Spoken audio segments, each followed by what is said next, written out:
Hello my dear students, हम कर रहे हैं chapter joint Hindu family business. Joint Hindu family business क्या होता है? जिसके अंदर एक फैमिली होती है, हिंदू फैमिली होती है। वो फैमिली में सारे मेंबर मिलकर बिजनेस को शुरू करते हैं। उनका जो हेड मेंबर होता है, फैमिली का हेड मेंबर जिसे हम मुखिया बोलते हैं, वो बिज़नेस का भी हेड होता है। बिज़नेस में उसी के डिसीजन फॉलो किए जाते हैं, उसकी लायबिलिटी अनलिमिटेड होती है। बाकी जो फैमिली के मेंबर्स होते हैं वो डिसीजन मेकिंग में उनकी हेल्प कर सकते हैं, लेकिन डिसीजन लेने की पावर उनके पास नहीं होती, उनकी लायबिलिटी लिमिटेड होती है।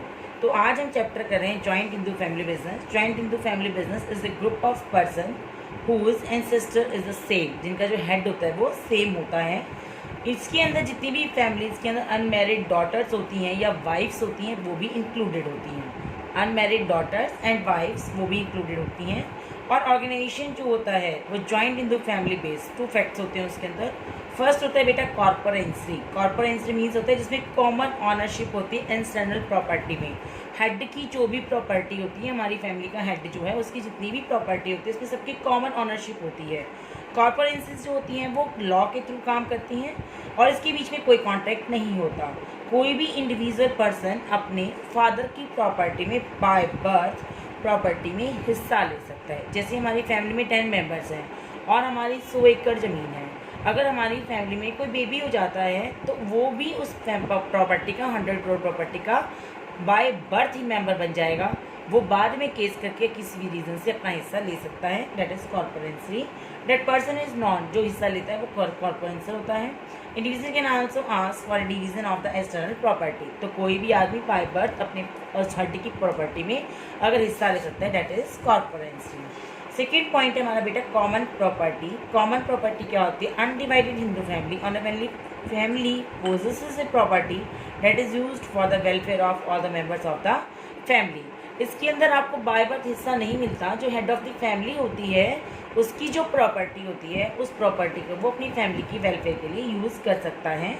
इसमें आपकी क्या क्या चीज़ें इंक्लूड होती है कॉमन प्रॉपर्टीज़ के अंदर? आपकी एक्सटर्नल प्रॉपर्टी, आपकी हेड की property created with the help of external property. अगर उस प्रॉपर्टी की हेल्प से आपने और प्रॉपर्टीज़ बनाई हैं वो इंक्लूड होती हैं। Personal property treated as the property of the family. अगर हमारी कोई पर्सनल प्रॉपर्टी है उसको हम as a family property treat कर रहे हैं तो वो भी आपकी कॉमन प्रॉपर्टी में इंक्लूड होती है।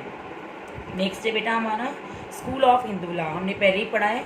जॉइंट हिंदू फैमिली बिजनेस के ऊपर एक्ट नहीं लगता, इस पर हिंदू लॉ लगते हैं। हम जो भी रूल्स एंड रेगुलेशंस फॉलो करते हैं वो हिंदू लॉ के थ्रू करते हैं। तो इसमें 2 लॉ आए हैं, एक होता है मिताक्षरा और दूसरा है दयाबा। मिताक्षरा जो है वो सबसे ज़्यादा पॉपुलर कहाँ है?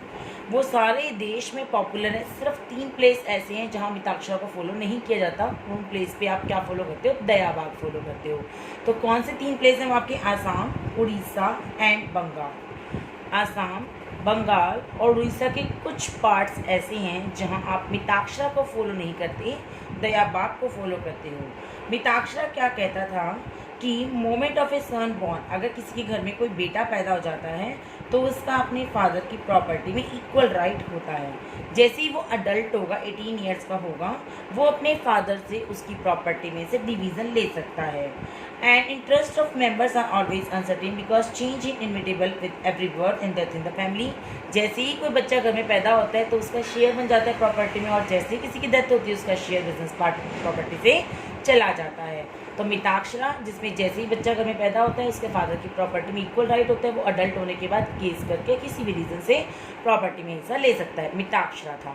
और मिताक्षरा सब 3 जगह फॉलो नहीं होता, आपका बंगाल, आसाम और उड़ीसा के some parts. Second is Dayabhaga. अब दयाबाग कहाँ फॉलो होता है? ऑल ओवर इंडिया में तो मिताक्षरा चलता है, तो दयाबाग कहाँ चलता है? दयाबाग चलता है बेटा आपका Assam, Bengal and some parts of Orissa. वो क्या कहते हैं कि बेटे को बाय बर्थ पैदा होते ही प्रॉपर्टी में हिस्सा नहीं मिलता। जब तक आपके फादर जिंदा रहेंगे उनकी लाइफ टाइम तक आप उनकी प्रॉपर्टी में शेयर नहीं ले सकते। जैसे ही फादर की डेथ हो जाती है वो प्रॉपर्टी में शेयर ले सकता है। मीन्स जब तक फादर जिंदा है बेटे को अधिकार नहीं है कि प्रॉपर्टी में हिस्सा ले। फादर की डेथ के बाद वो प्रॉपर्टी में क्या ले सकता है? हिस्सा ले सकता है। That is your Dayabhaga. Clear? Now we are doing chapter Joint Hindu Family Business. Joint Hindu Family Business is that organization which the members of Joint Hindu Family, a business carry, control the मुखिया और कर्ता of the family. Family के सारे members एक बंदे के under में business कर रहे हैं और रूल्स कौन सा फॉलो कर रहे हैं? वो हिंदू लॉ के फॉलो कर रहे हैं। That business is called the joint Hindu family business. आपको पता ही है मीनिंग से हम क्या निकाल लेते हैं, इसकी फीचर्स निकाल लेते हैं। तो ऑटोमेटिकली फर्स्ट फीचर क्या होगी, operation according to Hindu law, कि आप अपनी जॉइंट हिंदू फैमिली के अंदर जो भी बिजनेस में रूल्स एंड रेगुलेशंस करते हो, जिसमें भी जो भी आपके राइट्स एंड ड्यूटीज़ होते हैं, वो सब आप किसके थ्रू फॉलो करते हो, बाय लॉ के थ्रू। लॉ में बताया जाता है कैसे रूल्स एंड रेगुलेशंस आपके बिजनेस में फॉलो किए जाते हैं। मैनेजमेंट बाय कर्ता, ये भी हम पढ़ चुके हैं कि हमारे जो बिजनेस में हेड होता है वो फैमिली मेम्बर हेड होता है, उसे मुखिया कर्ता बोलते हैं। नॉर्मली वही हमारे बिजनेस को क्या करते हैं, मैनेज करते हैं, इसे हम कर्ता, मुखिया या मैनेजर बोलते हैं। अदर मेंबर्स जो होते हैं वो आपके बिजनेस में इंटरफेरेंस नहीं करते, उनको राइट ही नहीं होता इंटरफेरेंस करने का। And prior approval of the कर्ता, हर बिजनेस का जो भी कंट्रोल होता है, जो भी कॉन्ट्रैक्ट होता है, वो सारा किसके थ्रू किया जाता है, ड्यू टू कर्ता के थ्रू किया जाता है।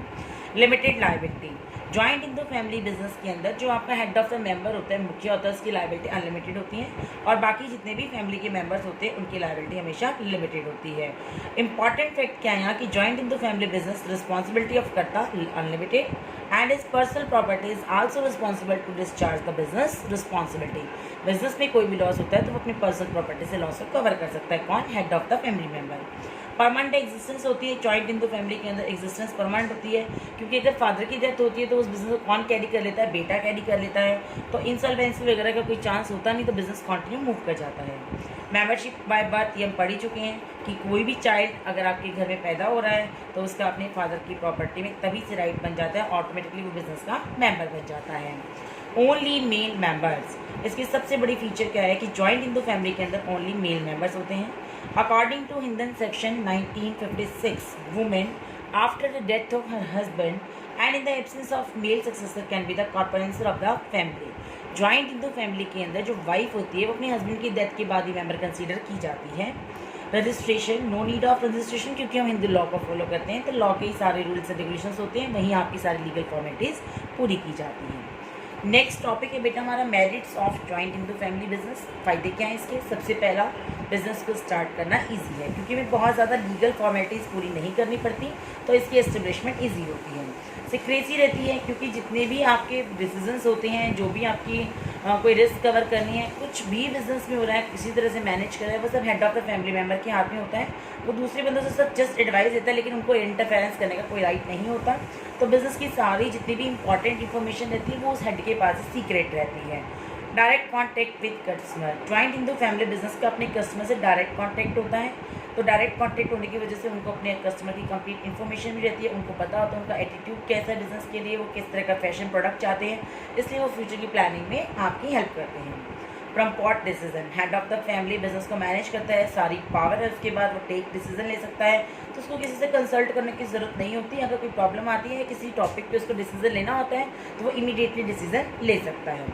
Direct relationship between the efforts and consideration, head of the family member जो होता है बिजनेस का, उसका अपने प्रॉफिट से डायरेक्ट कनेक्शन होता है, तो उसको एफर्ट्स भी उतने ही देने पड़ते हैं, क्योंकि उसको पता है मैं ज़्यादा मेहनत करूँगा तो मुझे ज़्यादा प्रॉफिट मिलेगा, और ज़्यादा प्रॉफिट मिलेगा तो वो इंडायरेक्टली क्या होता रहता है, मोटिवेट होता रहता है, तो वो अपने बिजनेस को और आगे सक्सेस करने के लिए क्या करता है, हार्ड वर्क करता है।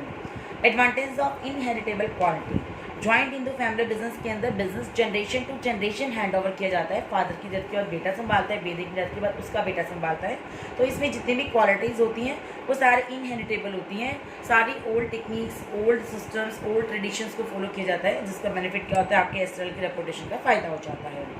हमें इसके नुकसान क्या है, लिमिटेशन क्या है, मीन्स डिसएडवांटेजेस क्या है। फर्स्ट, लिमिटेड रिसोर्स होते हैं, क्योंकि जॉइंट हिंदू फैमिली बिजनेस के रिसोर्स लिमिटेड हैं। इनकी जो पावर होती है, कंपटीशन पावर, वो कम होती है, क्योंकि ये अपने फाइनेंस को बहुत ज़्यादा लेवल तक हाई नहीं कर सकते। इनकी सबसे बड़ी हिंड्रेंस क्या है कि ये अपने बिजनेस को हाई लेवल तक डेवलप नहीं कर पाते, क्योंकि बिजनेस को डेवलप करने के लिए फाइनेंस चाहिए होता है और इनके पास फाइनेंस लिमिटेड होता है। लिमिटेड मैनेजरियल एक्सपीरियंस या स्किल, कहते हैं इसके अंदर जो बंदा होता है ज़रूरी नहीं है कि वो ऑल ओवर राउंड हो। आपका head of the family member जो है बिजनेस का प्रोडक्शन बहुत अच्छा संभाल सकता है, लेकिन उसको मार्केटिंग अच्छी नहीं आती। अगर उसको मार्केटिंग अच्छी आती है तो वो फाइनेंस डिपार्टमेंट अच्छा नहीं संभाल सकता, फाइनेंस अच्छा संभालता तो वो एडवर्टीजमेंट नहीं संभाल सकता। मतलब कि जो head of the family member है वो बहुत इंटेलिजेंट है, लेकिन वो सारे फील्ड में सक्सेस नहीं हो सकता, सारे डिसीजन वो अच्छे से नहीं ले पाता। तो कई बार ऐसे होते हैं कि कुछ डिसीजन बिजनेस के लिए अनफेवरेबल जाते हैं। तो मैनेजरियल स्किल कैसी होती है, लिमिटेड होती है। Unlimited liability, head of the family member की लायबिलिटी हमेशा अनलिमिटेड होती है। अगर वो अननेसेसरी डिले कर देता है अपना डिसीजन या कोई गलत डिसीजन लेता है तो उससे बिजनेस को बहुत बड़ा रिस्क क्रिएट हो जाता है। Disadvantages from centralization of power. Centralization power means business की पूरी बागडोर, पूरी की पूरा होल्ड किसके हाथ में होता है? कर्ता के हाथ में होता है। डिसीजन पावर भी किसके हाथ में? कर्ता के हाथ में होता है। कई बार क्या करता है कि किसी के लव में, अफेक्शन में, अपनी रेपुटेशन को हाई करने के लिए गलत डिसीजन ले लेता है। उसके गलत डिसीजन से कई बार बिजनेस को क्या होता है? लॉस हो जाता है। Lack of cooperation from members. कहते हैं आपके बिजनेस के अंदर जितने भी फैमिली के मेंबर्स होते हैं वो सब इतने इंटरेस्टेड नहीं होते जितना head of the family member होता है, क्योंकि रिमेनिंग पार्टनर्स की ना तो डिसीजन पावर होती है, ना वो बिजनेस के अंदर कोई इंटरफेरेंस कर सकते हैं, उनके पास कोई पावर नहीं है, तो वो उनके अंदर जो कॉपरेशन फीलिंग होती है वो भी कम हो जाती है। Due to lack of cooperation feeling वो अपना 100% बिजनेस में एफिशिएंट और इफेक्टिवली नहीं कर पाते, जिससे बिजनेस को बहुत हाई लेवल तक ले जाना मुश्किल हो जाता है। तो ये हमारा आज का चैप्टर था जॉइंट हिंदू फैमिली बिजनेस। इसमें 3 टॉपिक हैं आपके, features, merits and demerits. Okay बेटा, thank you, have a nice day.